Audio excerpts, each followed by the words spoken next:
Hey, I was really, really good all week. I deserve this Easter egg. I was so good. I deserve a little treat. Now, I exercised really hard yesterday, so I deserve this. I've earned this. I've been good all week. I've earned it.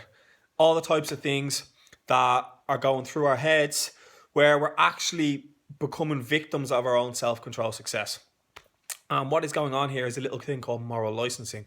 So, moral licensing is essentially when we do something good, we feel good. And as humans, we only ever want to feel good about ourselves. This is priority number one. And when we already feel good about ourselves, we're way more likely to trust our impulses, which usually means we end up giving ourselves permission to do something bad. See, what happens is when we're feeling good, when we're already feeling good enough for doing really well or being really good, we don't question these impulses. No matter how silly it might seem, we do not question them at all. We'll actually only question them later on when someone questions us about us, basically. This is really dangerous because it's when we're most likely to indulge in self sabotaging behavior, and we end up constantly holding ourselves back and going round and round in circles. And nowhere is this more true, I suppose, where we have the conflicting desires. So, for argument's sake, I want to slim down, I want to tone up, I want to feel healthier, lighter, tighter, more energetic.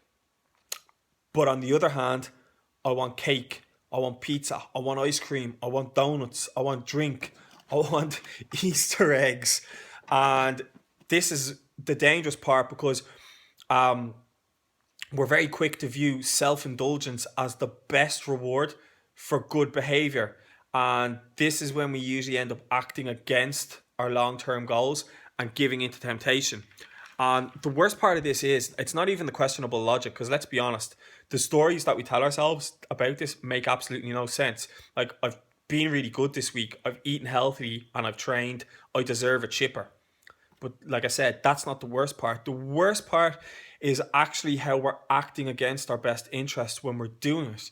So, we were doing the good part for a reason, and we're now rewarding it with something that is sort of almost holding us back or undoing all that good work. Like, it's essentially what we're doing is we're giving ourselves permission to take one step forward, but then take two steps back. So, let's get to this part. What can be done about it? The first thing here, which is really, really key and really, really interesting and really beneficial, is to view the good behavior as evidence that we're really committed to the goal. This is absolutely massive, and it's a reframe. Essentially, it's changing the way we're looking at it. So what we want to do is see what we've done and come to the conclusion that this must really matter to me. I must really care about it, so I don't want to screw it up. Because right now, what we're actually doing is we're using that good behavior as a reason to overindulge or self-indulge and then end up undoing all that good work in the first place.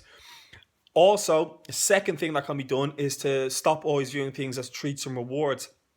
And that's a really dangerous kind of place to be, because when we put things as a treat or a reward, we're instantly putting it up as a pedestal and we'll always want it.